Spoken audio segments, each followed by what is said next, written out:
ਸਤਿ ਸ਼੍ਰੀ ਅਕਾਲ। ਤੁਸੀਂ ਜੁੜੇ ਹੋਏ ਹੋ ਪੰਜਾਬੀ ਰੇਡੀਓ USA ਦੇ ਨਾਲ ਤੇ ਮੈਂ ਹਾਂ ਪ੍ਰਵੀਨ ਸ਼ਰਮਾ ਲੈ ਕੇ ਹਾਜ਼ਰ ਹਾਂ ਪ੍ਰੋਗਰਾਮ ਖਬਰ ਤੇ ਨਜ਼ਰ। ਖਬਰ ਤੇ ਨਜ਼ਰ ਪ੍ਰੋਗਰਾਮ ਦੇ ਵਿੱਚ ਕਈ ਅਹਿਮ ਤੇ ਕਈ ਖਾਸ ਖਬਰਾਂ ਨੂੰ ਲੈ ਕੇ ਚਰਚਾ ਕਰਨ ਦੇ ਲਈ ਜੁੜ ਚੁੱਕੇ ਨੇ ਮਿੰਟੂ ਗੁਰਸਰੀਆ ਜੀ। ਮਿੰਟੂ ਸਤਿ ਸ਼੍ਰੀ ਅਕਾਲ, ਸਵਾਗਤ ਹੈ ਜੀ ਪੰਜਾਬੀ ਰੇਡੀਓ USA ਤੇ। ਜੀ ਸ਼ੁਕਰੀਆ ਸਾਰਿਆਂ ਨੂੰ, ਸਤਿ ਸ੍ਰੀ ਅਕਾਲ ਜੀ। ਸਤਿ ਸ਼੍ਰੀ ਅਕਾਲ ਜੀ। ਪ੍ਰੋਗਰਾਮ ਦੇ ਵਿੱਚ ਅੱਗੇ ਵਧਣ ਤੋਂ ਪਹਿਲਾਂ ਧੰਨਵਾਦ ਕਰਦੇ ਚਲੀਏ ਸਪਾਂਸਰਸ ਦਾ, ਜਿਹੜੇ ਜ਼ਰੀਆ ਬਣਦੇ ਨੇ ਇਹਨਾਂ ਪ੍ਰੋਗਰਾਮਾਂ ਨੂੰ ਤੁਹਾਡੇ ਤੱਕ ਪਹੁੰਚਾਉਣ ਦੇ ਲਈ। ਖਾਲਸਾ ਇੰਸ਼ੋਰੈਂਸ ਏਜੰਸੀ ਵਾਲੇ, ਜਿਨ੍ਹਾਂ ਤੋਂ ਤੁਸੀਂ ਹਰ ਤਰੀਕੇ ਦੀ ਇੰਸ਼ੋਰੈਂਸ ਲੈ ਸਕਦੇ ਹੋ। ਇੰਸ਼ੋਰੈਂਸ ਬਾਰੇ ਪਤਾ ਕਰਨ ਦੇ ਲਈ ਇਹਨਾਂ ਦਾ ਨੰਬਰ ਹੈ 408-272-2500। ਇਹ 1992 ਤੋਂ ਲਗਾਤਾਰ ਇੰਸ਼ੋਰੈਂਸ ਬਿਜ਼ਨਸ ਦੇ ਵਿੱਚ ਸ਼ਾਨਦਾਰ ਸੇਵਾਵਾਂ ਦੇ ਰਹੇ ਨੇ ਤੇ ਅਮਰੀਕਾ ਭਰ ਦੇ ਵਿੱਚ ਇੰਸ਼ੋਰੈਂਸ ਕਰਦੇ ਨੇ। ਓਬਾਮਾ ਕੇਅਰ, ਮੈਡੀਕੇਅਰ ਜਾਂ ਫਿਰ ਕਵਰਡ ਕੈਲੀਫੋਰਨੀਆ ਬਾਬਤ ਪਾਲਿਸੀ ਕਰਵਾਉਣ ਦੇ ਲਈ, ਸਲਾਹ ਲੈਣ ਦੇ ਲਈ ਅੱਜ ਹੀ ਕਾਲ ਕਰੋ 408-272-2500 ਤੇ। ਟਰਕੀਨ ਇਮੀਗ੍ਰੇਸ਼ਨ ਲਾ ਫਰਮ ਵਾਲੇ, ਜੇ ਟਰਕੀਨਾ ਟੋਨੀ ਟਰਕੀਨਾ ਦੇ ਨਾਲ ਤੁਸੀਂ US ਇਮੀਗ੍ਰੇਸ਼ਨ ਬਾਬਤ ਕੋਈ ਵੀ ਸਲਾਹ ਕਰਨੀ ਹੈ ਤਾਂ ਇਹਨਾਂ ਦਾ ਨੰਬਰ ਹੈ 4159090503। Krishan Dhanota Yuba City, Baljinder Singh Nijjar Woodland, Pritpal Singh Sidhu Fresno GNL ਵਾਲੇ ਟਰੱਕ ਵਾਸ਼ ਕਰਦੇ ਨੇ, ਆਇਲ ਚੇਂਜ ਕਰਦੇ ਨੇ, 에ਅਰ ਬ੍ਰੇਕਾਂ ਦਾ ਕੰਮ ਤਸੱਲੀ ਬਖਸ਼ ਕਰਵਾ ਸਕਦੇ ਹੋ। ਨਵੇਂ ਪੁਰਾਣੇ ਟਾਇਰ ਵੀ ਇਹਨਾਂ ਤੋਂ ਮਿਲਦੇ ਨੇ। ਲੋਕੇਸ਼ਨ ਆ ਸੈਂਟਾ ਨੀਲਾ ਦੀ। ਨਿਮਾ ਸੋਤਾ ਦੇ ਨਾਲ ਗੱਲ ਕੀਤੀ ਜਾ ਸਕਦੀ ਹੈ 209-277-0113 ਤੇ। ਜਸਵਿੰਦਰ ਸਿੰਘ ਨਾਗਰਾ ਰੋਜ਼ਵੈਲ, ਅਵਤਾਰ ਸਿੰਘ ਸੰਘਾ ਯੂਬਾ ਸਿਟੀ ਤੇ ਬਲਦੇਵ ਸਿੰਘ ਕੰਗ ਯੂਬਾ ਸਿਟੀ ਤੋਂ। ਇਹਨਾਂ ਸਾਰੇ ਹੀ ਸਪਾਂਸਰਸ ਦਾ ਬਹੁਤ-ਬਹੁਤ ਧੰਨਵਾਦ। ਤੇ ਜੇਕਰ ਤੁਸੀਂ ਵੀ ਪੰਜਾਬੀ ਰੇਡੀਓ USA ਦੇ ਇਹਨਾਂ ਪ੍ਰੋਗਰਾਮਾਂ ਨੂੰ ਸਪਾਂਸਰ ਕਰਨਾ ਚਾਹੁੰਦੇ ਹੋ ਤਾਂ ਸਟੂਡੀਓ ਦਾ ਨੰਬਰ ਹੈ 408-272-5200। ਅੱਜ ਦਾ ਇਹ ਖਬਰ ਤੇ ਨਜ਼ਰ ਪ੍ਰੋਗਰਾਮ ਸਾਲ 2025 ਦੀ 23 ਜਨਵਰੀ ਦਾ ਪ੍ਰੋਗਰਾਮ ਹੈ ਤੇ ਦਿਨ ਅੱਜ ਵੀਰਵਾਰ ਹੈ। ਖਬਰਾਂ ਦੀ ਸ਼ੁਰੂਆਤ ਕਰੀਏ ਮਿੰਟੂ ਜੀ ਦਿੱਲੀ ਦੀ ਸਿਆਸਤ ਤੋਂ ਤੇ ਗੱਲ ਕਰੀਏ ਕੇਜਰੀਵਾਲ ਦੀ। ਸੱਚ ਸਾਬਤ ਹੋਏ ਨੇ ਕਹਿੰਦੇ ਕੇਜਰੀਵਾਲ ਦੀ ਸੁਰੱਖਿਆ ਦੇ ਚਰਚੇ, ਜਿਹੜੇ ਸ਼ਾਇਦ ਪੰਜਾਬ ਪੁਲਿਸ ਦੇ ਬਾਰੇ ਸੀਗੇ। ਜੀ ਦੇਖੋ, ਅੱਜ ਪੰਜਾਬ ਪੁਲਿਸ ਦੇ DGP ਨੇ ਹੀ ਇੱਕ ਪ੍ਰੈਸ ਕਾਨਫਰੰਸ ਕੀਤੀ ਸੀਗੀ, ਜਿਸ ਤੋਂ ਬਾਅਦ ਇਸ ਸਾਰੇ ਸੱਚ ਤੋਂ ਕਹਿ ਲਓ ਕਿ ਪਰਦਾ ਹਟ ਗਿਆ। ਵੈਸੇ ਸੱਚ ਤੋਂ ਪਰਦਾ ਹਟਣ ਵਾਲੀ ਵੀ ਕੋਈ ਗੱਲ ਨਹੀਂ ਹੈ, ਕਿਉਂਕਿ ਬਹੁਤ ਸਾਰੇ ਲੋਕ ਜਾਣਦੇ ਸਨ ਕਿ ਸਿਕਿਉਰਿਟੀ ਮਿਲੀ ਵੀ ਆ। ਪਰ ਕਮਾਲ ਦੀ ਗੱਲ ਇਹ ਆ ਕਿ ਪਿਛਲੇ ਦਿਨ ਹੀ ਇੱਕ ਖਬਰ ਆਉਂਦੀ ਆ ਕਿ ਇਹਨਾਂ ਨੇ ਮੁੜ ਤੋਂ ਮਤਲਬ ਕਿ ਮੰਗ ਕੀਤੀ ਕੇਂਦਰ ਸਰਕਾਰ ਦੇ ਕੋਲੋਂ ਕਿ ਕੇਜਰੀਵਾਲ ਨੂੰ ਜਿਹੜੀ ਆ ਪੰਜਾਬ ਪੁਲਿਸ ਦੀ Z ਸਿਕਿਉਰਿਟੀ ਦੇ ਦਿੱਤੀ ਜਾਣੀ ਚਾਹੀਦੀ ਆ। ਤੁਹਾਨੂੰ ਯਾਦ ਹੋਏਗਾ ਖਬਰਾਂ ਲੱਗੀਆਂ, ਔਰ ਪੰਜਾਬ ਪੁਲਿਸ ਨੇ ਹੀ ਸ਼ਾਇਦ ਮਤਲਬ ਕੇਂਦਰ ਸਰਕਾਰ ਨੂੰ ਲਿਖਿਆ ਕੋਈ ਇਨਪੁਟ ਬਾਰੇ, ਤਾਂ ਕੇਂਦਰ ਨੇ ਕਿਹਾ ਕਿ ਨਹੀਂ, ਅਸੀਂ ਦੇਖ ਲਾਂਗੇ ਜਦੋਂ ਵੀ ਕੁਝ ਹੋਏਗਾ। ਹੁਣ ਵੈਸੇ ਤੇ ਕਮਾਲ ਦੀ ਗੱਲ ਇਹ ਨਾ ਕਿ ਪੰਜਾਬ ਪੁਲਿਸ ਨੂੰ ਆਪਣੇ ਥਾਣਿਆਂ ਤੇ ਆਪਣੇ ਚੌਂਕੀਆਂ ਤੇ ਹੁੰਦੇ ਹਮਲਿਆਂ ਦੀ ਇਨਪੁਟ ਨਹੀਂ ਮਿਲਦੀ, ਕੇਜਰੀਵਾਲ ਤੇ ਕੰਪੇਨ ਦੇ ਦੌਰਾਨ ਹਮਲੇ ਦੀ ਇਨਪੁਟ ਮਿਲ ਜਾਂਦੀ ਆ।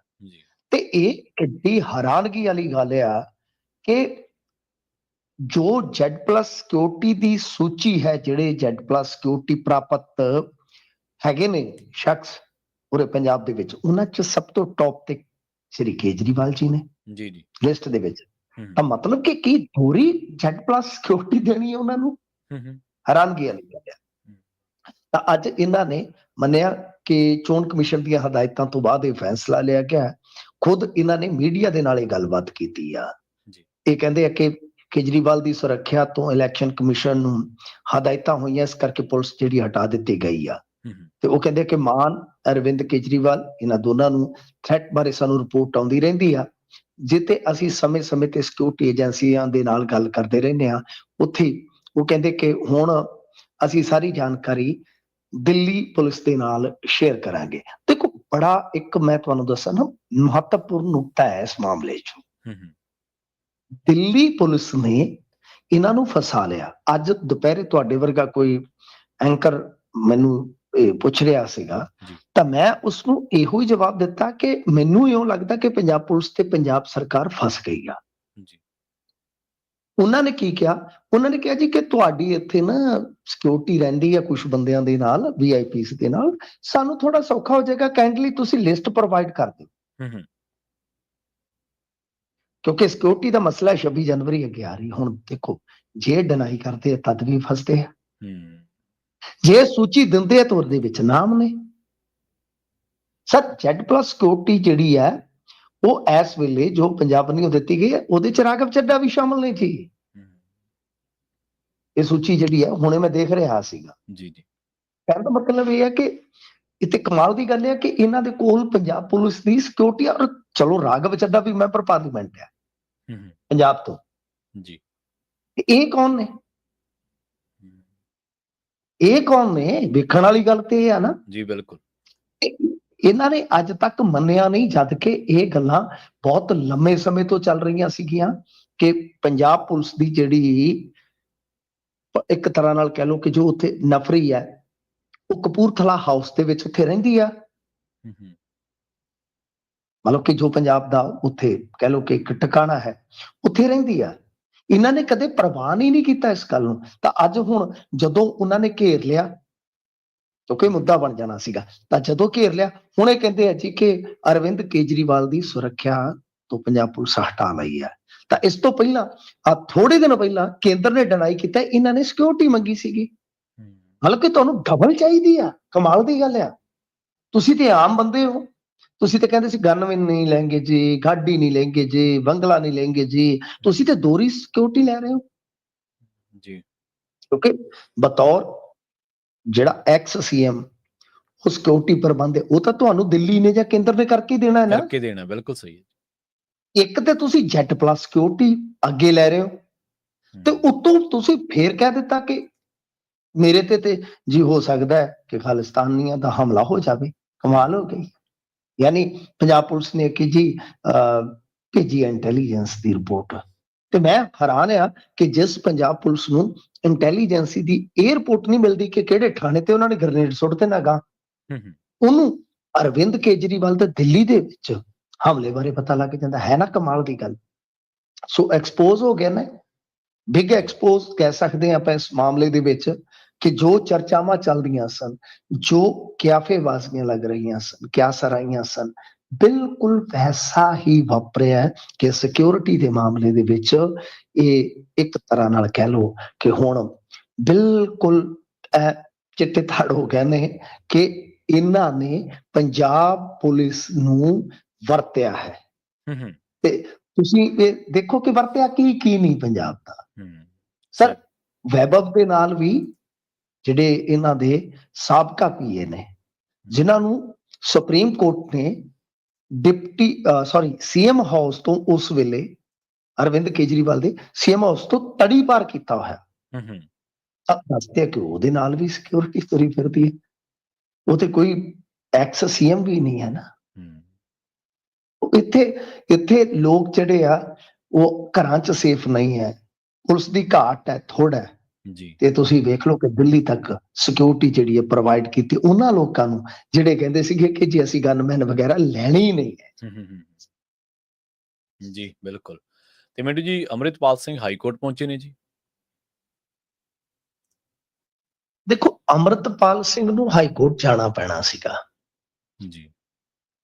ਸੈਸ਼ਨ ਹੈ ਹੁਣ ਬਜਟ ਦਾ, ਇਸ ਸੈਸ਼ਨ ਦੇ ਵਿੱਚ ਸ਼ਿਰਕਤ ਜ਼ਰੂਰੀ ਸੀਗੀ ਜੀ। ਇਹਨਾਂ ਦੀ ਲੀਗਲ ਟੀਮ ਦੇ ਨਾਲ ਗੱਲ ਕਰਨ ਤੇ ਪਤਾ ਲੱਗਿਆ ਕਿ ਭਾਈ ਇਹਨਾਂ ਨੇ ਪਹੁੰਚ ਕੀਤੀ ਬਿੜਲਾ ਸਾਹਿਬ ਕੋਲ, ਲੋਕ ਸਭਾ ਦੇ ਜਿਹੜੇ ਸਪੀਕਰ ਨੇ ਜੀ। ਉਹਨਾਂ ਨੇ ਕਿਹਾ ਕਿ ਦੇਖੋ 47 ਦਿਨ ਤੁਹਾਡੀ ਐਬਸੈਂਸ ਅੱਗੇ ਹੋ ਚੁੱਕੀ ਆ, ਲਗਾਤਾਰ 60 ਦਿਨ ਐਬਸੈਂਸ ਹੋਣ ਤੇ ਪ੍ਰਵੀਨ ਜੀ ਮੈਂਬਰਸ਼ਿਪ ਆਟੋਮੈਟਿਕਲੀ ਖਤਮ ਹੋ ਜਾਂਦੀ ਹੈ ਇੱਕ ਮੈਂਬਰ ਪਾਰਲੀਮੈਂਟ ਦੀ। ਤਾਂ ਫਿਰ ਜਦੋਂ ਉਹਨਾਂ ਨੇ ਕਿਹਾ ਹੋਏਗਾ ਕਿ ਮੈਂ ਨਹੀਂ ਤੁਹਾਨੂੰ ਅਲਾਉ ਕਰਨਾ ਜੀ, ਤੁਸੀਂ ਆਪਣੇ ਪੱਧਰ ਤੇ ਕੋਈ ਕਾਨੂੰਨੀ ਚਾਰਾਜੋਈ ਕਰ ਲਵੋ, ਤਾਂ ਫਿਰ ਤੱਕ ਫਟ ਇਹ ਪਟੀਸ਼ਨ ਜਿਹੜੀ ਤਿਆਰ ਕਰਕੇ ਹਾਈ ਕੋਰਟ ਪਾਈ ਜਾਂਦੀ ਹੈ। ਜਿਵੇਂ ਤੁਹਾਨੂੰ ਕਿਹਾ ਕਿ ਆਟੋਮੈਟਿਕਲੀ 60 ਦਿਨ ਦਾ ਨਿਯਮ ਹੈ ਕਿ ਲਗਾਤਾਰ ਸੈਸ਼ਨ ਦੇ ਵਿੱਚੋਂ ਗੈਰ ਹਾਜ਼ਰੀ ਰਹਿੰਦੀ ਹੈ ਜੀ ਜੀ, ਤਦ ਮੈਂਬਰਸ਼ਿਪ ਗਈ, ਯਾਨੀ ਜਿਹੜਾ ਸੰਸਦ ਮੈਂਬਰ ਹੈ ਉਹ ਅਯੋਗ ਹੋ ਜਾਂਦਾ ਹੈ। ਹੁਣ ਇਹਨਾਂ ਨੇ ਪਟੀਸ਼ਨ ਜਿਹੜੀ ਫਾਈਲ ਕਰ ਦਿੱਤੀ, ਉਹਦੇ ਵਿੱਚ ਗਰਾਊਂਡਸ ਨੇ 176 ਕੁ ਪੇਜ ਦੀ ਉਹ ਪਟੀਸ਼ਨ ਹੈ, ਮੈਂ PDF ਜਿਹੜੀ ਹੈ ਪੜ੍ਹੀ ਹੈ, ਤਾਂ ਉਹਦੇ ਵਿੱਚ ਇਹੀ ਚੀਜ਼ਾਂ ਦਾ ਜ਼ਿਕਰ ਹੈ ਖਾਸ ਤੌਰ ਤੇ ਕਿ ਇੱਕ ਤੇ ਬਈ ਖਡੂਰ ਸਾਹਿਬ ਹਲਕੇ ਦੇ ਲੋਕਾਂ ਨੇ ਚੁਣਿਆ ਤੇ ਬਤੌਰ ਮੈਂਬਰ ਪਾਰਲੀਮੈਂਟ ਉਹਨਾਂ ਨੂੰ ਹੱਕ ਹੈ ਕਿ ਉਹ ਆਪਣੀ ਗੱਲ ਜਿਹੜੀ ਹੈ, ਆਪਣੇ ਹਲਕੇ ਦੀ ਗੱਲ ਹੈ ਜਿਹੜੀ, ਉਹ ਸਦਨ ਦੇ ਵਿੱਚ ਰੱਖਣ। ਵੈਸੇ ਸਰਬਜੀਤ ਸਿੰਘ ਖਾਲਸਾ ਹੁਣ ਤੱਕ ਕਿੰਨੀ ਕੁ ਰੱਖ ਚੁੱਕੇ ਆ ਉਹ ਤੇ ਆਪਾਂ ਦੇਖਿਆ ਨਹੀਂ ਹੈ, ਉਹਨਾਂ ਨੂੰ ਤਾਂ ਮੈਨੂੰ ਲੱਗਦਾ ਟਾਈਮ ਨਹੀਂ ਮਿਲਿਆ, ਪਰ ਗਰਾਊਂਡਸ ਤਾਂ ਗਰਾਊਂਡਸ ਨੇ, ਉੱਥੇ ਟਾਈਮ ਮਿਲਦਾ ਹੈ ਕਿ ਨਹੀਂ ਮਿਲਦਾ ਉਹ ਗੱਲ ਵੱਖਰੀ ਆ। ਦੂਜੀ ਚੀਜ਼ ਇਹ ਆ ਪ੍ਰਵੀਨ ਜੀ ਕਿ ਇਹਦੇ ਵਿੱਚ ਕੁਝ ਮਤਲਬ ਕਿ ਜੋ ਸੰਵਿਧਾਨਕ ਪ੍ਰਬੰਧ ਨੇ ਜਾਂ ਹੁਣ ਤੱਕ ਕੁਝ ਜਿਹੜੀਆਂ ਮਤਲਬ ਕਿ ਸੁਪਰੀਮ ਕੋਰਟ ਵੱਲੋਂ ਟਿੱਪਣੀਆਂ ਜਾਂ ਫੈਸਲੇ ਆ, ਉਹਨਾਂ ਦਾ ਵੀ ਹਵਾਲਾ ਇਹਦੇ ਵਿੱਚ ਵਿਸ਼ੇਸ਼ ਤੌਰ ਤੇ ਸ਼ਾਮਲ ਕੀਤਾ ਗਿਆ ਹੈ। ਹੂੰ ਹੂੰ ਤਾਂ ਹੁਣ ਦੇਖਣਾ ਹੋਏਗਾ ਕਿ ਇਹ ਕਦੋਂ ਲਿਸਟਡ ਹੁੰਦੀ ਆ। ਰਜਿਸਟਰੀ ਦੇ ਕੋਲ ਜਾਏਗੇ, ਸੋਮਵਾਰ ਸ਼ਾਇਦ ਹੋ ਸਕਦਾ ਹੈ ਕਿ ਕੋਈ ਬੈਂਚ ਅਲਾਟ ਹੋ ਜਾਵੇ, ਉਸ ਤੋਂ ਬਾਅਦ ਫਿਰ ਇਹ ਸਾਰਾ ਕੁਝ ਹੋਏਗਾ। ਪਰ ਇੱਥੇ ਇੱਕ ਵੱਡਾ ਸਵਾਲ ਖੜਾ ਹੋ ਜਾਏਗਾ। ਸਵਾਲ ਇਹ ਹੈ ਕਿ ਕਈ ਵਾਰ ਆਪਾਂ ਦੇਖਦੇ ਹਾਂ ਕਿ ਸੁਣਵਾਈਆਂ ਜਿਹੜੀਆਂ ਨੇ ਉਹ ਬਹੁਤ ਲੰਬੀਆਂ ਚਲੇ ਜਾਂਦੀਆਂ ਨੇ, ਤੇ ਜੇ ਬਜਟ ਸੈਸ਼ਨ ਤੋਂ ਗਾਂ ਲੰਘ ਜਾਂਦੀ ਹੈ ਸੁਣਵਾਈ, ਤਾਂ ਫਿਰ ਜੇ ਉਹ 47 ਦਿਨ ਪਲੱਸ 13 ਕਰ ਦਈਏ 60 ਹੋ ਜਾਂਦੇ ਆ, ਤਾਂ ਕੀ ਮੈਂਬਰਸ਼ਿਪ ਚਲੇ ਜਾਏਗੀ? ਐਸਾ ਸਵਾਲ ਮੈਂ ਵੀ ਕੀਤਾ ਇਹਨਾਂ ਦੀ ਲੀਗਲ ਟੀਮ ਦੇ ਇੱਕ ਮੈਂਬਰ ਨੂੰ, ਤਾਂ ਉਹ ਵੀ ਨਹੀਂ ਦੱਸ ਸਕੇ। ਉਹ ਕਹਿੰਦੇ ਜੀ ਹੁਣ ਕੀ ਕਹਿ ਸਕਦੇ ਆ ਕਿ ਕੋਰਟ ਇਹ ਜਿਹੜੇ ਦਿਨ ਜਦੋਂ ਅਸੀਂ ਕੋਰਟ ਦੇ ਵਿੱਚ ਰਸਾਈ ਕਰ ਲਈ, ਪਹੁੰਚ ਕਰ ਲਈ, ਕਿ ਇਹ ਤੋਂ ਬਾਅਦ ਫੁੱਲ ਸਟਾਪ ਲਾ ਦੇਗਾ ਉਹ ਜਿਹੜੀ ਲਗਾਤਾਰ ਐਬਸੈਂਸ ਹੈ, ਜਾਂ ਉਹ ਚੱਲਦੀ ਰਹੇਗੀ ਕਿ ਫੈਸਲਾ ਹਾਲੇ ਤੱਕ ਨਹੀਂ ਆਇਆ? ਤਾਂ ਮਤਲਬ ਕਿ ਇਸ ਵੇਲੇ ਅਮਰਤਪਾਲ ਸਿੰਘ ਵਾਸਤੇ ਇੱਕ ਪਾਸੇ ਤੇ ਜਿੱਥੇ ਚੋਣ ਜਿੱਤੀ ਨੂੰ ਚੈਲੰਜ ਆ ਉਹ ਹਾਈ ਕੋਰਟ 'ਚ ਚੱਲ ਰਿਹਾ, ਤਾਂ ਇੱਕ ਮਾਮਲਾ ਹੋਰ ਆ ਗਿਆ ਕਿ ਉਹਨਾਂ ਦੀ ਮੈਂਬਰਸ਼ਿਪ ਤੇ ਹੀ ਤਲਵਾਰ ਲਟਕ ਰਹੀ। ਇਹ ਬਹੁਤ ਵੱਡੀ ਕਹਾਣੀ ਜਿਹੜੀ ਆ ਹੋ ਗਈ ਆ। ਤਾਂ ਖੈਰ ਜੇ ਤਾਂ ਹੁਣ ਹਾਈ ਕੋਰਟ ਅਲਾਉ ਕਰ ਦੇਗਾ, ਵੈਸੇ ਮੈਨੂੰ ਨਹੀਂ ਲੱਗਦਾ ਜੀ ਹਾਈ ਕੋਰਟ ਸ਼ਾਇਦ ਗੇਂਦ ਜਿਹੜੀ ਆ ਉਹ ਸੁਪਰੀਮ ਕੋਰਟ ਦੇ ਹੀ ਪਾਲੇ 'ਚ ਸੁੱਟੇਗਾ। ਫੈਸਲਾ ਅੰਤਮ ਸੁਪਰੀਮ ਕੋਰਟ ਹੀ ਲਵੇਗਾ, ਪਰ ਸੁਪਰੀਮ ਕੋਰਟ ਦੇ ਵਿੱਚੋਂ ਮਤਲਬ ਕਿ ਜਿਹੜੀ ਆ ਕੋਈ ਹਾਜ਼ਰੀ ਵਗੈਰਾ ਤੇ ਹੋ ਸਕਦਾ ਹੈ ਕਿ 60 ਦਿਨ ਵਾਲਾ ਕੋਈ ਨੁਕਤਾ, ਕੋਈ ਮਸਲਾ ਜਿਹੜਾ ਉਹ ਹੱਲ ਹੋ ਜਾਵੇ, ਪਰੰਤੂ ਸੈਸ਼ਨ ਪੂਰੇ ਦੀ ਹਾਜ਼ਰੀ ਯਕੀਨੀ ਬਣਾਉਣ ਵਾਸਤੇ ਮੈਨੂੰ ਕਿਤੇ ਨਾ ਕਿਤੇ ਇੱਥੇ ਥੋੜਾ ਜਿਹਾ ਸ਼ੱਕ ਹੈ ਕਿ ਸੁਪਰੀਮ ਕੋਰਟ ਸ਼ਾਇਦ ਜੋ ਕੇਂਦਰ ਦਾ ਪੱਖ ਸੁਣੇਗਾ, ਕੇਂਦਰ ਦੀਆਂ ਦਲੀਲਾਂ ਸੁਣੇਗਾ, ਜਦੋਂ ਇਹ ਕੁਝ ਇਹ ਚੀਜ਼ਾਂ ਰੱਖਦੇ ਨੇ ਦੇਸ਼ ਦੀ ਕਹਿ ਲਓ ਕਿ ਸਿਕਿਉਰਿਟੀ ਦੇ ਮੱਦੇਨਜ਼ਰ, ਤਾਂ ਉਦੋਂ ਫਿਰ ਕਾਨੂੰਨ ਜਿਹੜਾ ਹੈ ਜਾਂ ਸੁਪਰੀਮ ਕੋਰਟ ਹੈ ਕਈ ਵਾਰ ਉਹ ਚੀਜ਼ਾਂ ਨੂੰ ਮੰਨ ਲੈਂਦੀ ਹੈ, ਕਿਉਂਕਿ ਆਪਾਂ ਬਹੁਤ ਸਾਰੇ ਮਾਮਲੇ 'ਚ ਅਜਿਹਾ ਦੇਖਿਆ।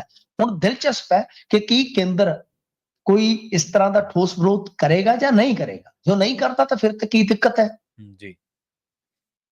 ਇਹ ਤਾਂ ਕੇਂਦਰ ਨੇ ਤੇ ਆ ਕੇ ਹਾਈ ਕੋਰਟ 'ਚ ਵੀ ਪੱਖ ਰੱਖਣਾ ਹੈ ਨਾ ਪ੍ਰਵੀਨ ਜੀ। ਬਿਲਕੁਲ, ਚਾਹੇ ਹਾਈ ਕੋਰਟ ਕੋਈ ਵੀ ਫੈਸਲਾ ਲਵੇ, ਤਾਂ ਉਹਨਾਂ ਦਾ ਕਾਨੂੰਨੀ ਨੁਮਾਇੰਦਾ ਇੱਥੇ ਵੀ ਆਏਗਾ ਕਿ ਉਹ ਠੋਸ ਰੂਪ ਦੇ ਵਿੱਚ ਅਪੋਜ਼ ਕਰਦੇ ਨੇ ਇਸ ਨੂੰ, ਜਾਂ ਸੁਪਰੀਮ ਕੋਰਟ ਜਾਣ ਤੇ ਅਪੋਜ਼ ਕਰਦੇ ਨੇ ਕਿ ਨਹੀਂ। ਤਾਂ ਮਤਲਬ ਕਿ ਦਿਲਚਸਪ ਹੈ, ਪਰ ਇਹ ਹੁਣ ਪਤਾ ਨਹੀਂ ਲੱਗ ਰਿਹਾ, ਮੈਂ ਵੀ ਆਪਣੀ ਸੂਝ ਦੇ ਮੁਤਾਬਕ ਨਹੀਂ ਦੱਸ ਰਿਹਾ ਕਿ, ਜਾਂ ਕਹਿ ਲਓ ਕਿ ਦੱਸ ਨਹੀਂ ਸਕਦਾ ਕਿ ਭਾਈ ਇਹ ਜਿਹੜੇ ਹੁਣ ਮਾਮਲੇ ਜਿਵੇਂ ਲਟਕਦੇ ਆ ਕੋਰਟਾਂ ਦੇ ਵਿੱਚ, ਜੇ ਤਤਕਾਲ ਇਹਦਾ ਫੈਸਲਾ ਨਹੀਂ ਹੁੰਦਾ, ਲੰਬੀ ਸੁਣਵਾਈ ਚਲੀ ਜਾਂਦੀ ਆ, ਤਾਂ ਫਿਰ ਉਸ ਸੂਰਤ ਦੇ ਵਿੱਚ ਜੇ ਇੱਕ ਪਾਸੇ 60 ਦਿਨ ਦਾ ਵਕਫਾ ਪੂਰਾ ਹੋ ਗਿਆ ਤਾਂ ਫਿਰ ਕੀ ਬਣੇਗਾ?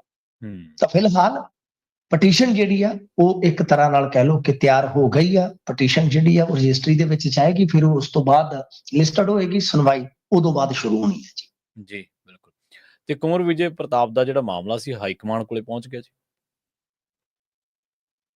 ਦੇਖੋ, ਕੁੰਵਰ ਵਿਜੇ ਪ੍ਰਤਾਪ ਸਿੰਘ ਹੁਣ ਅੱਜ ਕੱਲ ਤੁਹਾਨੂੰ ਪਤਾ ਹੀ ਆ ਉਹ ਨਾਰਾਜ਼ ਚੱਲ ਰਹੇ ਨੇ, ਹਤਾਸ਼ ਚੱਲ ਰਹੇ ਨੇ। ਜਦੋਂ ਕਿਸੇ ਲੀਡਰ ਦੀ ਨਾਰਾਜ਼ਗੀ ਆਪਣੀ ਹੀ ਸਰਕਾਰ ਦੇ ਨਾਲ ਹੋਵੇ, ਹਤਾਸ਼ਾ ਉਹਦੀ ਬੇਇੰਤਹਾ ਹੋ ਜਾਵੇ, ਤਾਂ ਫਿਰ ਔਖਾ ਹੋ ਜਾਂਦਾ ਹੈ ਜੀ। ਦੇਖੋ, ਕੁੰਵਰ ਵਿਜੇ ਪ੍ਰਤਾਪ ਸਿੰਘ ਦਾ ਮਾਮਲਾ ਕਹਿੰਦੇ ਆ ਕਿ ਦਿੱਲੀ ਹਾਈ ਕਮਾਂਡ ਦੇ ਕੋਲ, ਇਹਨਾਂ ਦੀ ਪਾਰਟੀ ਦੇ ਕੋਲ ਪਹੁੰਚਿਆ ਵਾ, ਕਿਉਂਕਿ ਇਹ ਤੁਹਾਨੂੰ ਪਤਾ ਹੀ ਵੀਡੀਓ ਪਾਉਂਦੇ ਰਹਿੰਦੇ ਨੇ, ਸਟੇਟਮੈਂਟਾਂ ਦਿੰਦੇ ਰਹਿੰਦੇ ਨੇ। ਤੇ ਜਦੋਂ ਕੋਈ ਸਰਕਾਰ ਦਾ ਹਿੱਸਾ, ਯਾਨੀ ਵਿਧਾਇਕ ਹੋਵੇ, ਮੈਂਬਰ ਪਾਰਲੀਮੈਂਟ ਹੋਵੇ, ਪ੍ਰਵੀਨ ਜੀ, ਜਦੋਂ ਉਹ ਆਪਣੀ ਹੀ ਸਰਕਾਰ ਦੇ ਖਿਲਾਫ ਬੋਲਦਾ ਹੈ ਨਾ, ਤਾਂ ਉਹ ਇੱਕ ਬੁਲੰਦ ਆਵਾਜ਼ ਬਣ ਜਾਂਦੀ ਹੈ, ਉਹਨੂੰ ਕਵਰੇਜ ਮਿਲ ਜਾਂਦੀ ਹੈ। ਤੇ ਜਦੋਂ ਕਵਰੇਜ ਮਿਲਦੀ ਹੈ ਇਸ ਤਰ੍ਹਾਂ ਦੀ, ਤਾਂ ਫਿਰ ਸਰਕਾਰ ਦੀ ਬਦਨਾਮੀ ਜਾਂ ਹੇਠੀ ਬਹੁਤ ਹੁੰਦੀ ਆ ਜੀ। ਤਾਂ ਫਿਲਹਾਲ ਹੋਇਆ ਕਿ ਅੰਮ੍ਰਿਤਸਰ ਦੇ ਵਿੱਚ ਦੇਖੋ, ਕੁੰਵਰ ਵਿਜੇ ਪ੍ਰਤਾਪ ਸਿੰਘ ਨੇ ਕੀ ਕੀਤਾ ਕਿ ਜਦੋਂ ਦੇਖਿਆ ਕਿ ਇਹਨਾਂ ਦੀ ਕੋਈ ਪੁੱਛਗਿੱਛ ਨਹੀਂ ਹੈ, ਸਰਕਾਰ ਇਹਨਾਂ ਨੂੰ ਕੋਈ ਸਹਿਯੋਗ ਨਹੀਂ ਕਰਦੀ, ਮੰਤਰੀ ਕੋਈ ਸਹਿਯੋਗ ਨਹੀਂ ਕਰਦੇ, ਤਾਂ ਇਹਨਾਂ ਨੇ ਕੀ ਕੀਤਾ ਸੀਗਾ, ਕੁਝ ਆਪਣੇ ਆਜ਼ਾਦ ਬੰਦੇ ਠੱਲੇ। ਹੁਣ ਦੇਖੋ, ਜਿਹੜਾ ਹਲਕਾ ਵਿਧਾਇਕ ਹੁੰਦਾ ਹੈ ਉਹਦੇ ਹੱਥ 'ਚ ਬਹੁਤ ਗੇਮਾਂ ਹੁੰਦੀਆਂ, ਤਾਂ ਇਹਨਾਂ ਦੇ ਬੰਦੇ ਜਿੱਤੇ ਵੀ। ਤਾਂ ਉਸ ਤੋਂ ਬਾਅਦ ਕੀ ਹੋਇਆ? ਉਸ ਤੋਂ ਬਾਅਦ ਇਹ ਹੋਇਆ ਕਿ ਆਮ ਆਦਮੀ ਪਾਰਟੀ ਨੇ ਉਹ ਬੰਦੇ ਤੋੜ ਲਏ ਜੀ।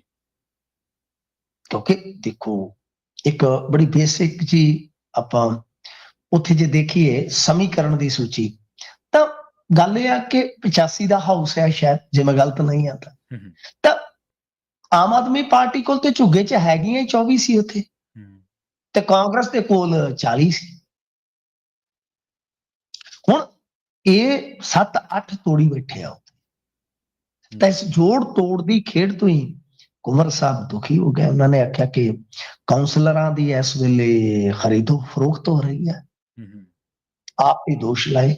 ਉਹਨਾਂ ਨੇ ਆਖਿਆ ਕਿ ਇਹ ਤੇ ਮਾਮਲਾ ਸਵਰਾਜ ਦੇ ਸਿਧਾਂਤ ਦਾ ਹੀ ਉਲੰਘਣ ਹੈ, ਪਰ ਇਹਨਾਂ ਨੂੰ ਕੌਣ ਦੱਸੇ ਤੇ ਕੌਣ ਯਾਦ ਕਰਾਵੇ ਕਿ ਤੁਹਾਡੇ ਸਵਰਾਜ ਦੀ ਐਸੀ ਤੈਸੀ ਤੇ ਤੁਹਾਡੇ ਮਾਨਯੋਗ ਮੁੱਖ ਮੰਤਰੀ ਨੇ ਕਰ ਦਿੱਤੀ ਸੀ, ਜਦੋਂ ਸਵਰਾਜ ਦੀ ਤੁਲਨਾ ਸਵਰਾਜ ਟਰੈਕਟਰ ਦੇ ਨਾਲ ਕਰ ਦਿੱਤੀ ਸੀ।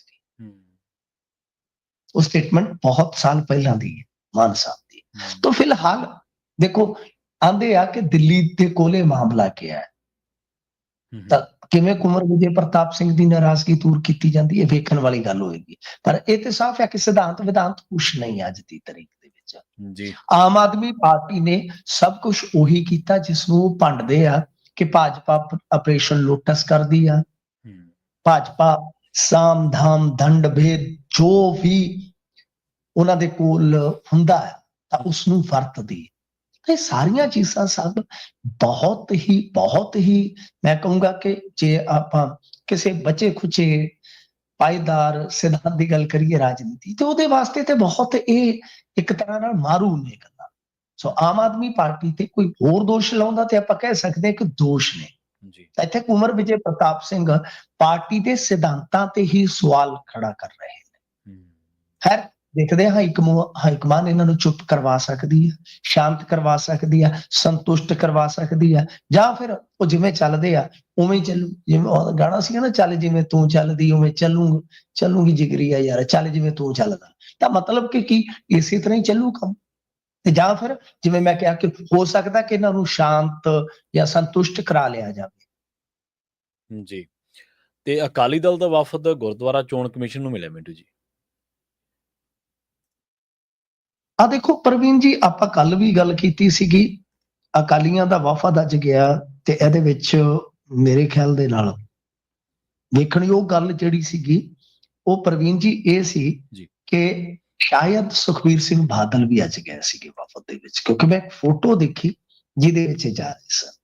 ਤਾਂ ਮਾਮਲਾ ਜਿਹੜਾ ਹੈ ਨਾ, ਉਹ ਮਾਮਲਾ ਥੋੜਾ ਜਿਹਾ ਗੰਭੀਰ ਆ। ਕੱਲ ਵੀ ਗੱਲ ਕਰਦੇ ਸੀ ਆਪਾਂ, ਅੱਜ ਵੀ ਕਰਦੇ ਆ, ਤੇ ਇਹ ਗੱਲ ਹੋਣੀ ਵੀ ਚਾਹੀਦੀ ਆ।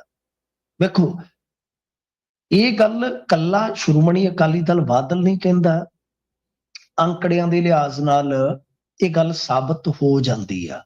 ਯਾਨੀ ਜੁਲਾਈ ਅਗਸਤ ਵਿੱਚ, ਜੁਲਾਈ ਤੱਕ 31 ਜੁਲਾਈ ਤੱਕ ਵੋਟਾਂ ਜਿਹੜੀਆਂ ਸੀਮਤ ਜਿਹੀਆਂ ਬਣੀਆਂ ਸੀਗੀਆਂ। ਲਾ ਲਓ ਫਰਵਰੀ ਮਾਰਚ ਤੋਂ ਗਾ ਕਿੰਨਾ ਸਮਾਂ ਹੋ ਗਿਆ।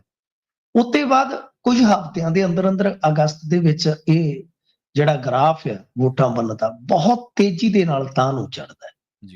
ਤਾਂ ਇੰਨੇ ਲੋਕ ਯਕਦਮ ਕਿੱਥੋਂ ਆ ਗਏ ਜੀ, ਇੱਕ ਵੇਖਣ ਵਾਲੀ ਗੱਲ ਹੈ ਨਾ ਸਭ। ਤਾਂ ਇਸ ਕਰਕੇ ਹੁਣ ਅਕਾਲੀ ਦਲ ਬਾਦਲ ਕੀ ਕਹਿ ਰਿਹਾ ਹੈ, ਗੌਰ ਕਰਨ ਵਾਲੀ ਗੱਲ ਹੈ। ਇਹ ਕਹਿੰਦੇ ਆ ਕਿ ਇੱਕ ਤੇ ਸਾਡੇ ਕੋਲ ਵੋਟਰ ਸੂਚੀਆਂ ਨਹੀਂ ਹੈਗੀਆਂ ਕਈ ਥਾਈਂ। ਦੇਖੋ, ਮੈਂ ਤੁਹਾਨੂੰ ਕੁਝ ਹੋਰ ਵੀ ਮਿਸਾਲਾਂ ਦੇ ਦਊਂਗਾ। ਮਾਸਟਰ ਹਰਬੰਸ ਸਿੰਘ ਤੇ ਉਹਨਾਂ ਦੇ ਪਰਿਵਾਰ ਦੀ ਵੋਟ ਹੀ ਕੱਟੀ ਗਈ ਆ।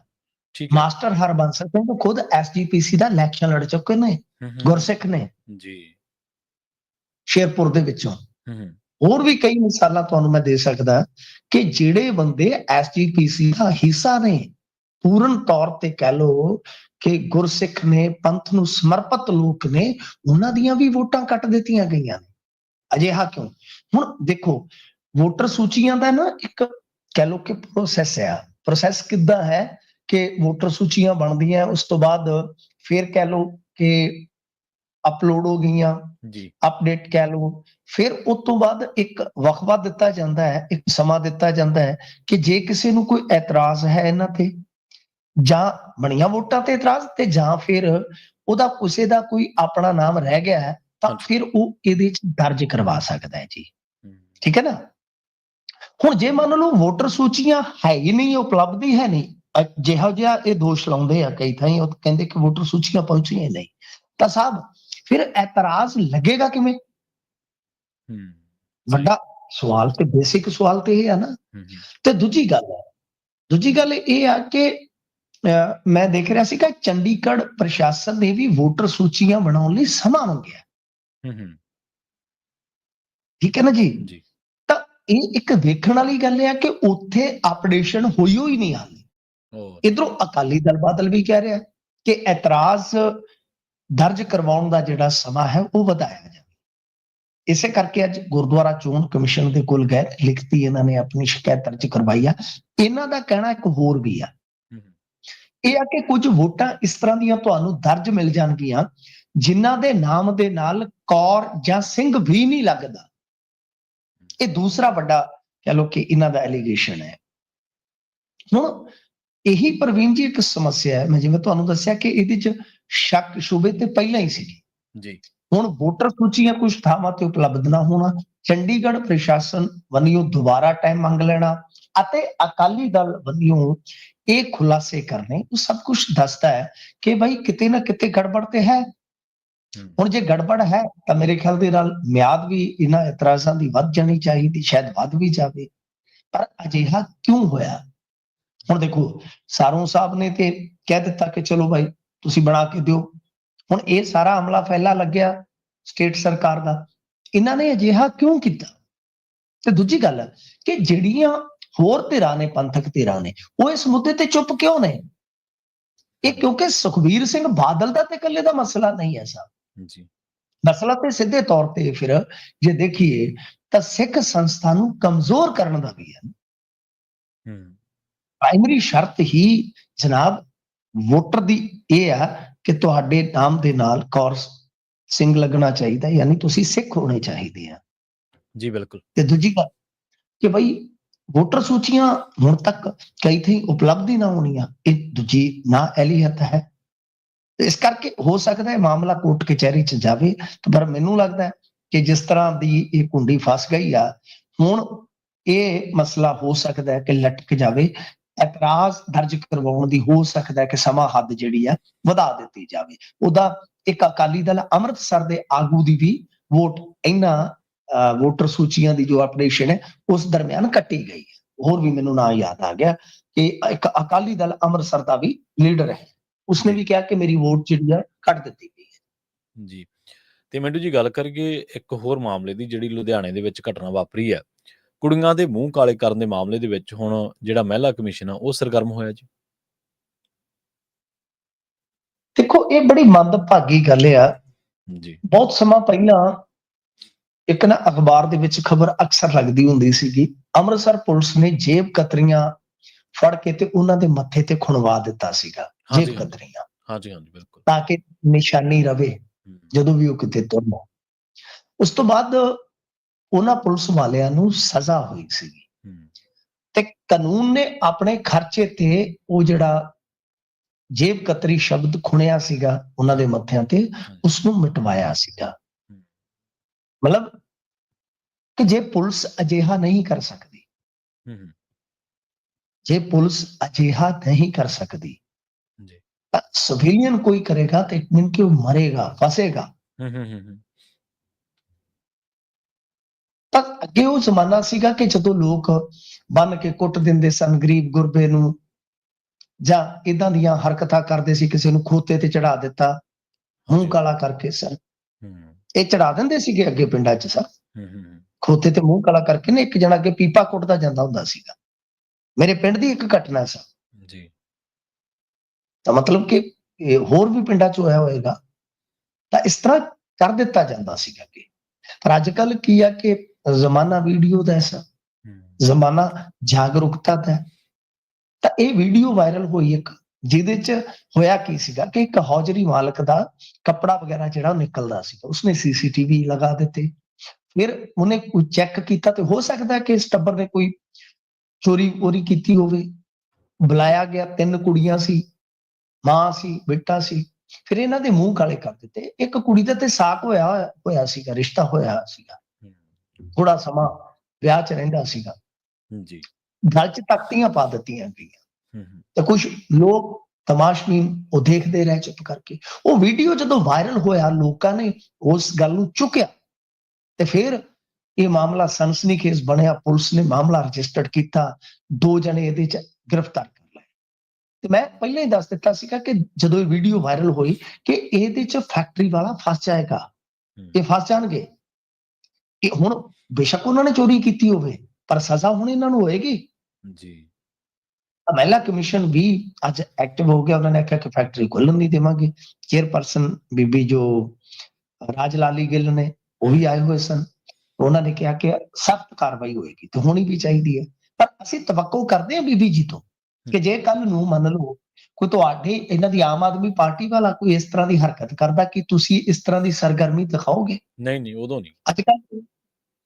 ਅੱਜ ਕੱਲ ਕੀ ਆ ਕਿ ਮਹਿਲਾ ਕਮਿਸ਼ਨ ਦੇ ਵਿੱਚ ਜੋ ਵੀ ਚੇਅਰਪਰਸਨ ਬੈਠਦਾ, ਮਾਨਯੋਗ ਬੀਬੀ ਬੈਠਦੀ ਹੈ, ਤਾਂ ਉਹ ਲਾਈਵ ਜ਼ਿਆਦਾ ਕਰਦੇ ਨੇ। ਹਾਂਜੀ। ਇਹਨਾਂ ਨੇ ਵੀ ਹੁਣ ਲਾਈਵ ਕਰਨੇ ਸਟਾਰਟ ਕਰ ਦਿੱਤੇ। ਔਰ ਕਮਾਲ ਦੀ ਗੱਲ ਹੈ ਕਿ ਦੇਖੋ ਪ੍ਰਾਈਵੇਸੀ ਦਾ ਵੀ ਖਿਆਲ ਨਹੀਂ ਰੱਖਦੇ।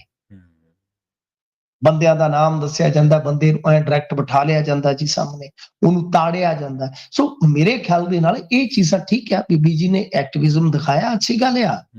ਤੇ ਚਲੋ ਅਸੀਂ ਤਵੱਕੋ ਕਰਦੇ, ਗਾਂ ਵੀ ਦਿਖਾਉਂਦੇ ਰਹਿਣਗੇ, ਚਾਹੇ ਕੋਈ ਇਧਰੋਂ ਆਮ ਆਦਮੀ ਪਾਰਟੀ ਵਾਲਾ ਕੋਈ ਫਸ ਗਿਆ ਤਦ ਵੀ। ਪਰੰਤੂ ਗੱਲ ਇਹ ਆ ਕਿ ਇਹਨਾਂ ਨੂੰ ਥੋੜਾ ਜਿਹਾ ਜਦੋਂ ਵੀ ਇਹ ਕਰਦੇ ਆ ਕਿ ਬੰਦੇ ਦੀ ਪ੍ਰਾਈਵੇਸੀ ਦਾ ਖਿਆਲ ਜ਼ਰੂਰ ਰੱਖਿਆ ਜਾਵੇ। ਇੱਥੇ ਜਿੱਡਾ ਮਰਜ਼ੀ ਵੱਡਾ ਮੁਜਰਮ ਹੋਵੇ, ਉਹਦਾ ਮੂੰਹ ਢੱਕ ਦਿੱਤਾ ਜਾਂਦਾ ਜਦੋਂ ਉਹਨੇ ਤਸਵੀਰ 'ਚ ਆਉਣਾ ਹੁੰਦਾ ਹੈ। ਜੀ ਬਿਲਕੁਲ। ਤਾਂ ਇਸ ਕਰਕੇ ਇਹ ਜ਼ਰੂਰ ਇਹਨਾਂ ਚੀਜ਼ਾਂ ਤੇ ਧਿਆਨ ਰੱਖਣ ਦੀ ਲੋੜ ਹੈ ਜੀ। ਬਿਲਕੁਲ ਜੀ, ਹੁਣ ਤੁਸੀਂ ਗੱਲ ਕੀਤੀ ਹੈ ਵੀ ਇਹਨਾਂ ਦੀ ਆਪਦੀ ਪਾਰਟੀ ਤੇ ਜਦੋਂ ਗੱਲ ਆਈ ਉਦੋਂ ਸਰਗਰਮੀ ਦਿਖਾਉਣਗੇ। ਆਪਾਂ ਦੇਖਦੇ ਹੀ ਹਾਂ ਵੀ ਉਹ ਜਿਹੜਾ ਰਮੇਸ਼ ਬਿਧੂੜੀ ਆ, ਉਸ ਮਾਮਲੇ ਦੇ ਵਿੱਚ ਜਾਂ ਜਦੋਂ ਕਾਂਗਰਸ ਦੀਆਂ ਸਰਕਾਰਾਂ ਸੀ, ਆਪਦੀ ਪਾਰਟੀ ਵੇਲੇ ਨਹੀਂ ਇਹ ਲੋਕ ਕਦੇ ਇਹਨਾਂ ਨੂੰ ਲੋਕਾਂ ਦੇ ਹੱਕ ਹੂਕ ਨਹੀਂ ਦਿੰਦੇ। ਦੂਜੇ ਵਾਰੀ ਜ਼ਰੂਰ ਆਪਾਂ ਦੇਖਿਆ ਸੀ, ਜਿਹੜੇ ਬੀਬੀ ਜੀ ਤੋਂ ਪਹਿਲਾਂ ਹੁੰਦੇ ਸੀਗੇ, ਉਹ ਦੇਖ ਲਓ ਤੁਸੀਂ, ਚੰਨੀ ਸਾਹਿਬ ਨੂੰ ਇੱਕ ਵਾਰੀ ਪੂਰੇ ਸਰਗਰਮ ਸੀ, ਜਦੋਂ ਮੁੱਖ ਮੰਤਰੀ ਬਣ ਗਏ ਉਦੋਂ ਗੁਲਦਸਤੇ ਲੈ ਕੇ ਜਾ ਵੜੇ ਮੀਟੂ ਵਾਲੀ ਮੁਹਿੰਮ ਦੇ ਵਿੱਚ। ਮਨੀਸ਼ਾ ਗੁਲਾਟੀ ਜੀ, ਹਾਂਜੀ, ਬਿਲਕੁਲ। ਉਹਨਾਂ ਨੇ ਤਾਂ ਧਰਨਾ ਵੀ ਅਨਾਉਂਸ ਕੀਤਾ ਸੀਗਾ ਕਿ ਮੈਂ ਧਰਨਾ ਲਗਾਵਾਂਗੀ। ਹਾਂਜੀ, ਬਿਲਕੁਲ। ਤੇ ਪੰਜਾਬੀ ਦੇ ਵਿੱਚ ਆਉਣਗੇ ਜੀ ਹੁਣ ਬਿਜਲੀ ਦੇ ਬਿੱਲ, ਮਿੰਟੂ ਜੀ। ਹਾਂਜੀ, ਦੇਖੋ ਇਹ ਇੱਕ ਕਾਨੂੰਨੀ ਲੜਾਈ ਲੜੀ ਗਈ, ਉਸ ਤੋਂ ਬਾਅਦ ਹੁਣ ਸਾਫ਼ ਹੋ ਗਿਆ ਕਿ ਪੰਜਾਬੀ 'ਚ ਇਹ ਜਿਹੜੇ ਬਿਜਲੀ ਦੇ ਬਿੱਲ ਲੋਕਾਂ ਨੂੰ ਆਉਣਗੇ। ਇਹ ਆਉਣੇ ਵੀ ਚਾਹੀਦੇ ਆ, ਕਿਉਂਕਿ ਲੋਕ ਪੜ੍ਹ ਕੇ ਇਹ ਪਤਾ ਤੇ ਲਾ ਸਕਣ ਨਾ ਕਿ ਇੱਕ ਬਿੱਲ ਦੇ ਵਿੱਚ ਚੁੰਗੀ, ਟੈਕਸ, ਸੈਸ ਕਿੰਨੇ ਆ ਜੀ। ਜੇ ਤੁਸੀਂ ਦੇਖੋਗੇ ਪੰਜਾਬ ਦੇ ਵਿੱਚ ਜਿਹੜੇ ਬਿੱਲ ਆਉਂਦੇ ਆ ਨਾ, ਹੁਣ ਅਮਾਉਂਟ ਤਾਂ ਇੱਕ ਨਿੱਕੀ ਜਿਹੀ ਜਗ੍ਹਾ ਤੇ ਲਿਖੀ ਜਾ ਸਕਦੀ ਆ, ਫਿਰ ਉਹਦੇ 'ਚ ਯੂਨਿਟਾਂ ਕਿੰਨੀਆਂ ਮੱਛੀਆਂ, ਇਹ ਚੀਜ਼ਾਂ। ਪਰ ਉਹ ਬਿਜਲੀ ਦਾ ਬਿੱਲ ਜਿਹੜਾ ਹੁੰਦਾ ਸਰ, ਉਹ ਮਤਲਬ ਕਿ ਆਮ ਬੰਦੇ ਦੀ ਬਾਂਹ ਜਿੱਡਾ ਲੰਮਾ ਹੁੰਦਾ। ਤਾਂ ਉਹਦੇ ਵਿੱਚ ਜ਼ਿਆਦਾਤਰ ਸੈਸ ਵਗੈਰਾ ਹੀ ਹੁੰਦੇ ਆ ਜੇ ਦੇਖੀਏ ਤਾਂ। ਅੰਦਾਜ਼ਨ ਮੇਰਾ ਖਿਆਲ ਹੈ ਕਿ 10-12 ਤੇ ਹੋਣਗੇ ਘੱਟੋ ਘੱਟ, ਜੇ ਮੰਨ ਕੇ ਚੱਲੀਏ। ਤਾਂ ਗੱਲ ਇਹ ਹੈ ਕਿ ਹੁਣ ਇਹ ਕਾਨੂੰਨੀ ਲੜਾਈ ਲੜੀ ਗਈ, ਇਹਦੇ ਵਿੱਚ ਪਟੀਸ਼ਨ ਜਿਹੜੀ ਆ ਉਹ ਦਾਇਰ ਕੀਤੀ ਗਈ ਸੀਗੀ, ਹਾਈ ਕੋਰਟ 'ਚ ਸੁਣਵਾਈ ਹੋਈ। ਪੰਜਾਬ ਸਰਕਾਰ ਨੇ ਅਦਾਲਤ ਦੇ ਵਿੱਚ ਜਵਾਬ ਦੇ ਦਿੱਤਾ ਕਿ ਹੁਣ ਰਾਜ ਦੇ ਵਿੱਚ ਪੰਜਾਬੀ ਭਾਸ਼ਾ ਦੇ ਵਿੱਚ ਜਿਹੜੇ ਬਿੱਲ ਆ ਨਾ ਭਾਈ, ਉਹ ਦਿੱਤੇ ਜਾਣਗੇ। ਤਾਂ ਬਹੁਤ ਵਧੀਆ ਗੱਲ ਹੈ ਪ੍ਰਵੀਨ ਜੀ। ਚਲੋ ਪੰਜਾਬੀ ਨਾ ਸਿਰਫ ਸਾਡੀ ਪ੍ਰਮੋਟ ਹੋਏਗੀ, ਪਰ ਰਾਜ ਭਾਸ਼ਾ ਉਹਦਾ ਹੁਣ ਤੱਕ ਇੰਨਾ ਉਲੰਘਣ, ਜਿੱਥੇ ਇੱਕ ਐਕਟ ਹੈ ਭਾਈ, ਤੁਸੀਂ ਅੱਜ ਤੱਕ ਉਹਦਾ ਪਾਲਣ ਕਿਉਂ ਨਹੀਂ ਕੀਤਾ? ਪੰਜਾਬ ਰਾਜ ਬਿਜਲੀ ਬੋਰਡ ਹੁੰਦਾ ਸੀਗਾ, ਫਿਰ ਪਾਵਰਕਾਮ ਬਣਾ ਦਿੱਤਾ ਤੁਸੀਂ, PSPCL। ਤਾਂ ਮਤਲਬ ਕਿ ਤੁਸੀਂ ਉਹ ਰਾਜ ਭਾਸ਼ਾ ਦਾ ਨਿਰਾਦਰ ਕਰਦੇ ਰਹੇ ਹੁਣ ਤੱਕ। ਇੱਕ ਤੇ ਇਹ ਆ ਕਿ ਚਲੋ ਪੰਜਾਬੀ ਹੋ ਜਾਏਗੀ, ਦੂਜਾ ਕਿ ਆਮ ਬੰਦੇ ਨੂੰ ਸਮਝ ਲੱਗੇਗੀ ਕਿ ਕਿੰਨੇ ਸੈਸ ਲੱਗਦੇ ਆ। ਸਰ ਇਹਦੇ 'ਚ ਸੈਸ ਵੀ ਲੱਗਦਾ ਮੇਰੇ ਖਿਆਲ ਦੇ ਨਾਲ, ਹੋਰ ਵੀ ਕਈ ਲੱਗਦੇ ਆ। ਤਾਂ ਘੱਟੋ ਘੱਟ ਸਮਝ ਤੇ ਲੱਗੇਗੀ ਨਾ ਕਿ ਕਿਸ ਤਰ੍ਹਾਂ ਤੁਹਾਡੇ ਤੋਂ ਇੱਕ ਵੱਖਰੇ ਢੰਗ ਨਾਲ ਟੈਕਸ ਜਿਹੜੇ ਆ ਉਹ ਲੈ ਜਾਂਦੇ। ਟੈਕਸਾਂ ਦੇ ਮਾਮਲੇ 'ਚ ਕਹਿੰਦਾ ਕਿ ਇਸ ਮੁਲਕ 'ਚ ਸਭ ਤੋਂ ਵੱਡੀ ਲੁੱਟ ਹੈ ਸਰ। ਸਾਨੂੰ ਡਾਇਰੈਕਟ ਟੈਕਸ ਦੇਣੇ ਪੈਂਦੇ ਆ, ਇਨਡਾਇਰੈਕਟ ਟੈਕਸ ਦੇਣੇ ਪੈਂਦੇ ਆ, ਸਾਨੂੰ ਸੈਸ ਦੇਣੇ ਪੈਂਦੇ ਆ। ਤੇ ਉੱਤੋਂ ਕਹਿ ਦਿੰਦੇ ਆ ਇੱਥੇ ਜੀ ਇੱਕ ਦੇਸ਼ ਇੱਕ ਟੈਕਸ ਚੱਲਦਾ ਹੈ। ਕੋਈ ਇੱਕ ਦੇਸ਼ ਇੱਕ ਟੈਕਸ ਨਹੀਂ ਹੈ ਇੱਥੇ। ਟੈਕਸ ਦੇ ਵਿੱਚ ਸਰ ਇਹੋ ਜਿਹਾ ਕਮਸਾਨ ਆ ਕਿ ਮਤਲਬ ਲੁੱਟ ਹੁੰਦੀ ਆ ਆਮ ਇਨਸਾਨ ਦੀ, ਖਾਸ ਤੌਰ ਤੇ ਮਿਡਲ ਕਲਾਸ ਦੀ, ਪਰ ਉਹਨੂੰ ਬਦਲੇ 'ਚ ਕੁਝ ਵੀ ਨਹੀਂ ਦਿੱਤਾ ਜਾਂਦਾ। ਇਹ ਮੈਂ ਨਹੀਂ, ਮੇਰਾ ਰੋਣਾ ਨਹੀਂ ਹੈ, ਬਹੁਤ ਸਾਰੇ ਲੋਕਾਂ ਦਾ। ਸੋ ਡਾਇਰੈਕਟ ਇਨਡਾਇਰੈਕਟ ਟੈਕਸ, ਇਸ ਤੋਂ ਇਲਾਵਾ ਸੈਸ, ਹੋਰ ਪਤਾ ਨਹੀਂ ਕਿੰਨੇ ਕਰ ਸਾਡੇ ਉੱਤੇ ਜਿਹੜੇ ਥੋਪ ਦਿੱਤੇ ਜਾਂਦੇ। ਹਾਲੇ ਕਹਿ ਦਿੰਦੇ ਆ ਇੰਡੀਅਨ ਲੋਕ ਜੀ ਟੈਕਸ ਚੋਰ ਨੇ। ਉਹ ਤੁਹਾਨੂੰ ਦੇਣ ਕੀ ਦੱਸੋ? ਜੀ, ਇਹਦਾ ਮਿੰਟੂ ਜੀ ਦੇਖੋ, ਆਮ ਹੀ ਆਪਾਂ ਪਿੰਡਾਂ ਦੇ ਵਿੱਚ ਦੇਖਦੇ ਹਾਂ ਵੀ ਇੱਕ ਆਮ ਹੀ ਆਦਤ ਆ ਆਪਣੀ, ਜਦੋਂ ਬਿਜਲੀ ਦਾ ਬਿੱਲ ਆਉਂਦਾ ਆਪਾਂ ਕਹਿੰਦੇ ਹਾਂ ਬਿੱਲ ਕਿੰਨਾ ਵੇਖ ਲਓ, ਬਸ ਉਹ ਵੇਖ ਲੈਂਦੇ ਆ ਅਮਾਊਂਟ, ਵਿਚਾਰੇ ਆਪਣੇ ਮਾਤੜ ਪਿੰਡਾਂ ਦੇ ਲੋਕ ਜਾਂ ਜਿਹੜਾ ਵੀ ਬੰਦਾ ਆਮ ਵਿਚਰਦਾ ਜ਼ਿੰਦਗੀ ਦੇ ਵਿੱਚ। ਉਸ ਤੋਂ ਬਾਅਦ ਉਹ ਭਰਿਆ ਆਉਂਦਾ ਆ। ਚਲੋ ਹੁਣ ਲੋਕਾਂ ਨੂੰ ਘੱਟੋ ਘੱਟ ਪਤਾ ਤਾਂ ਲੱਗੂ ਨਾ ਵੀ ਕਿਹੜੀਆਂ ਕਿਹੜੀਆਂ ਚੀਜ਼ਾਂ ਦੇ ਉੱਤੇ ਅਸੀਂ ਟੈਕਸ ਦੇ ਰਹੇ ਹਾਂ ਜਾਂ ਕਿੰਨਾ ਦੇ ਰਹੇ ਹਾਂ, ਟੋਟਲ ਬਿੱਲ ਤੋਂ ਬਿਨਾਂ ਕਿੰਨਾ ਦੇ ਰਹੇ ਜੀ। ਜੀ। ਮਿੰਟੂ ਜੀ, ਨਾਲ ਖਾਸ ਖਬਰਾਂ ਤੇ ਖਾਸ ਜਾਣਕਾਰੀਆਂ ਦੇ ਲਈ ਤੁਹਾਡਾ ਬਹੁਤ ਬਹੁਤ ਧੰਨਵਾਦ ਜੀ। ਸ਼ੁਕਰੀਆ। ਪ੍ਰੋਗਰਾਮ ਖਬਰ ਤੇ ਨਜ਼ਰ ਦੇ ਪਹਿਲੇ ਹਿੱਸੇ ਦੇ ਵਿੱਚ ਆਪਣੇ ਨਾਲ ਜੁੜੇ ਸਨ ਮਿੰਟੂ ਗੁਰਸਰਗਾ ਜੀ, ਜਿਨ੍ਹਾਂ ਦੇ ਨਾਲ ਆਪਾਂ ਕਈ ਅਹਿਮ ਖਬਰਾਂ ਨੂੰ ਲੈ ਕੇ ਚਰਚਾ ਕੀਤੀ ਆ। ਵੇਲਾ ਹੋ ਗਿਆ ਇੱਕ ਬ੍ਰੇਕ ਦੇ ਲਈ ਰੁਕਣ ਦਾ, ਜਲਦ ਵਾਪਸੀ ਕਰਾਂਗੇ ਇੱਕ ਬ੍ਰੇਕ ਤੋਂ ਬਾਅਦ। ਬ੍ਰੇਕ ਦੇ ਬਾਅਦ ਜਿਹੜੀ ਗੱਲ ਦੇ ਉੱਤੇ ਆਪਾਂ ਚਰਚਾ ਕਰਾਂਗੇ, ਜਿਹੜੀ ਖਬਰ ਦੇ ਉੱਤੇ ਆਪਾਂ ਚਰਚਾ ਕਰਾਂਗੇ, ਲੰਘੇ ਦਿਨੀ ਆਪਾਂ ਇੱਕ ਗੱਲ ਕੀਤੀ ਸੀ ਵਿਜੀਲੈਂਸ ਦੀ ਪੜਤਾਲ ਦੇ ਬਾਰੇ, ਤੇ ਉਸ ਖਬਰ ਦੇ ਵਿੱਚ ਆਪਾਂ ਦੱਸਿਆ ਸੀਗਾ ਕਿ ਜਿਹੜੇ ਵਿਜੀਲੈਂਸ ਨੇ ਸ਼ੁਰੂ ਦੇ ਵਿੱਚ ਆਮ ਆਦਮੀ ਪਾਰਟੀ ਦੇ ਆਉਣ ਸਾਰ ਜਿਹੜੇ ਕੇਸ ਦਰਜ ਕੀਤੇ ਸੀ, ਉਹਨਾਂ ਕੇਸਾਂ ਦੀ ਜਿਹੜੀ ਕਨਵਿਕਸ਼ਨ ਰੇਸ਼ੋ ਹੈ, ਜਿਹੜੀ ਸਫਲਤਾ ਦਰ ਹੈ, ਜਾਂ ਜਿਹਦੇ ਵਿੱਚ ਦੋਸ਼ੀ ਕਰਾਰ ਦਿੱਤਾ ਜਾਂਦਾ ਕਿਸੇ ਨੂੰ, ਉਹ ਬਹੁਤ ਘੱਟ ਹੈ। ਹਾਲਾਂਕਿ ਪੜਤਾਲ ਦਾ ਅੰਕੜਾ ਘਟ ਗਿਆ, ਪਰ ਸਫਲਤਾ ਦਰ ਵਿਜੀਲੈਂਸ ਦੇ ਕੇਸਾਂ ਦੀ ਜਿਹੜੀ ਆ ਉਹ ਵਧੀ ਹੈ। ਇਸ ਦਰਮਿਆਨ ਇੱਕ ਖਬਰ ਇਹ ਆ ਰਹੀ ਹੈ ਕਿ ਇਹਦੇ ਵਿੱਚ ਜਿਹੜੇ ਵੱਡੇ ਗਜ਼ਟਡ ਅਫਸਰ ਨੇ ਉਹ ਘੱਟ ਫਸਦੇ ਨੇ, ਮੁਲਾਜ਼ਮ ਜ਼ਿਆਦਾ ਰਡਾਰ ਤੇ ਆ ਜਾਂਦੇ ਨੇ, ਮੁਲਾਜ਼ਮ ਜ਼ਿਆਦਾ ਦੋਸ਼ੀ ਸਾਬਤ ਹੋਏ ਨੇ। ਇਹ ਪੂਰਾ ਮਾਮਲਾ ਕੀ ਹੈ? ਲੰਘੇ ਕੁਝ ਸਾਲਾਂ ਦੇ ਵਿੱਚ ਵਿਜੀਲੈਂਸ ਦੀ ਜਿਹੜੀ ਪੂਰੀ ਕਾਰਗਰਦਗੀ ਹੈ, ਉਹਦੇ ਦੇ ਉੱਤੇ ਆਪਾਂ ਗੱਲ ਕਰਾਂਗੇ। ਆਪਾਂ ਹਮੇਸ਼ਾ ਕਹਿੰਦੇ ਹਾਂ ਕਿ ਜਿਹੜੀਆਂ ਵੱਡੀਆਂ ਮੱਛੀਆਂ ਨੇ ਉਹਨਾਂ ਨੂੰ ਕੋਈ ਨਹੀਂ ਹੱਥ ਪਾਉਂਦਾ। ਇੱਥੇ ਅਜਿਹੇ ਵੀ ਅਫਸਰ ਹੋਏ ਨੇ ਜਿਨ੍ਹਾਂ ਦੇ ਘਰੋਂ ਸੋਨੇ ਦੀਆਂ ਇੱਟਾਂ ਮਿਲੀਆਂ ਨੇ। ਸੋਨੇ ਦੀਆਂ ਇੱਟਾਂ, ਕੋਈ ਇੱਟ ਤਾਂ ਆਮ ਲੈਣੀ ਅੱਜ ਕੱਲ੍ਹ ਬੰਦੇ ਨੂੰ ਉੱਥੇ ਔਖੀ ਹੋਈ ਪਈ ਹੈ, 5-6 ਰੁਪਏ ਨੂੰ ਇੱਟ ਹੋਈ ਪਈ ਹੈ। ਸੋਨੇ ਦੀਆਂ ਇੱਟਾਂ ਮਿਲੀਆਂ ਨੇ, ਤੇ ਉਸ ਤੋਂ ਬਾਅਦ ਪਰ ਉਸ ਪਰਿਵਾਰ ਦੇ ਉੱਤੇ ਮੰਦਭਾਗੀ ਗੱਲ ਇਹ ਵਾਪਰੀ ਕਿ ਉਸ ਪਰਿਵਾਰ ਦੇ 2 ਜੀਆਂ ਨੇ ਸ਼ਾਇਦ ਸੁਸਾਈਡ ਕਰ ਲਿਆ ਸੀ। ਉਹ ਬਹੁਤ ਤਕੜੇ ਇੱਕ ਅਫਸਰ ਸੀਗੇ, ਉਹਨਾਂ ਦਾ ਨਾਮ ਵੀ ਮੈਂ ਲੱਭ ਕੇ ਤੁਹਾਨੂੰ ਦੱਸਾਂਗਾ ਜ਼ਰੂਰ, ਉਹਨਾਂ ਦੀ ਸਟੋਰੀ, ਜਦੋਂ ਉਹਨਾਂ ਦੀ ਪੜਤਾਲ ਸ਼ੁਰੂ ਹੋਈ ਸੀ। ਇਸ ਤਰ੍ਹਾਂ ਦੀਆਂ ਘਟਨਾਵਾਂ ਬਹੁਤ ਲੋਕਾਂ ਦੇ ਨਾਲ ਵਾਪਰੀਆਂ ਨੇ, ਅਫਸਰਸ਼ਾਹੀ ਦੇ ਵਿੱਚ ਬੈਠੇ ਬਹੁਤ ਵੱਡੇ ਲੋਕਾਂ ਦੇ ਨਾਲ ਵਾਪਰੀਆਂ ਨੇ। ਸਰਕਾਰ ਜਿਹੜੀ ਆ ਉਹ ਪਾਲਿਸੀਆਂ ਬਣਾ ਸਕਦੀ ਹੈ, ਕੋਈ ਵੀ ਮੁੱਖ ਮੰਤਰੀ ਹੈ, ਕੋਈ ਸਰਕਾਰ ਹੈ, ਕੋਈ ਵਿਧਾਨ ਸਭਾ, ਪਰ ਉਹਨੂੰ ਲਾਗੂ ਜਿਹੜਾ ਕਰਵਾਉਣ ਦਾ ਕੰਮ ਹੈ, ਉਹਨੂੰ ਅਮਲ ਦੇ ਵਿੱਚ ਲਿਆਉਣ ਦਾ ਜਿਹੜਾ ਕੰਮ ਆ ਉਹ ਅਫਸਰਸ਼ਾਹੀ ਦਾ। ਮੰਨ ਲਓ ਮੁੱਖ ਮੰਤਰੀ ਨੇ ਕਹਿਤਾ ਕਿ ਅੱਜ ਤੋਂ ਪੰਜਾਬੀ ਲਾਗੂ ਆ ਜੀ ਸਾਰੇ ਦਫ਼ਤਰਾਂ ਦੇ ਵਿੱਚ। ਹੁਣ ਮੁੱਖ ਮੰਤਰੀ ਨੇ ਕਹਿਤਾ, ਮੁੱਖ ਮੰਤਰੀ ਉਸ ਤੋਂ ਬਾਅਦ ਕਹਿ ਕੇ ਕਿਸੇ ਸੂਬੇ ਦੇ ਵਿੱਚ ਚਲੇ ਗਏ ਜਾਂ ਕਿਸੇ ਹੋਰ ਸਿਆਸੀ ਰੈਲੀ ਤੇ ਚਲੇ ਗਏ, ਪਰ ਜਿਹੜਾ ਮੁੱਖ ਸਕੱਤਰ ਹੈ, ਜਿਹੜਾ ਹੋਮ ਡਿਪਾਰਟਮੈਂਟ ਆ, ਜਾਂ ਜਿਹੜੇ ਹੋਰ ਇਹਦੇ ਨਾਲ ਜੁੜੇ ਡਿਪਾਰਟਮੈਂਟ ਨੇ, ਉਹਨਾਂ ਨੇ ਯਕੀਨੀ ਬਣਾਉਣਾ ਹੁੰਦਾ ਕਿ ਵਾਕਈ ਇਹਨਾਂ ਹੁਕਮਾਂ ਦੀ ਉਲੰਘਣਾ ਤਾਂ ਨਹੀਂ ਹੋ ਰਹੀ, ਇਹ ਪੂਰੇ ਹੋ ਰਹੇ ਨੇ। ਇਹ ਕੰਮ ਹੈ ਅਫਸਰਸ਼ਾਹੀ ਦਾ, ਖਾਸ ਕਰਕੇ ਜਿਹੜੀ ਬਿਊਰੋਕ੍ਰੇਸੀ ਜਿਹਨੂੰ ਆਪਾਂ ਕਹਿ ਦਿੰਦੇ ਹਾਂ, ਜਾਂ ਜਿਹੜੇ ਗਜ਼ਟਡ ਅਫਸਰ ਨੇ, ਜਾਂ ਜਿਹੜੇ ਉਹ ਅਹੁਦਿਆਂ ਤੇ ਬੈਠੇ ਅਫਸਰ ਨੇ, ਇਹਨਾਂ ਦੇ ਬਾਰੇ ਗੱਲਬਾਤ ਕਰਾਂਗੇ। ਵਿਜੀਲੈਂਸ ਦੇ ਬਾਰੇ ਵੀ ਗੱਲਬਾਤ ਕਰਾਂਗੇ ਇੱਕ ਸ਼ਾਰਟ ਬ੍ਰੇਕ ਤੋਂ ਬਾਅਦ। ਜੁੜੇ ਰਹੋ ਪੰਜਾਬੀ ਰੇਡੀਓ USA ਦੇ ਨਾਲ।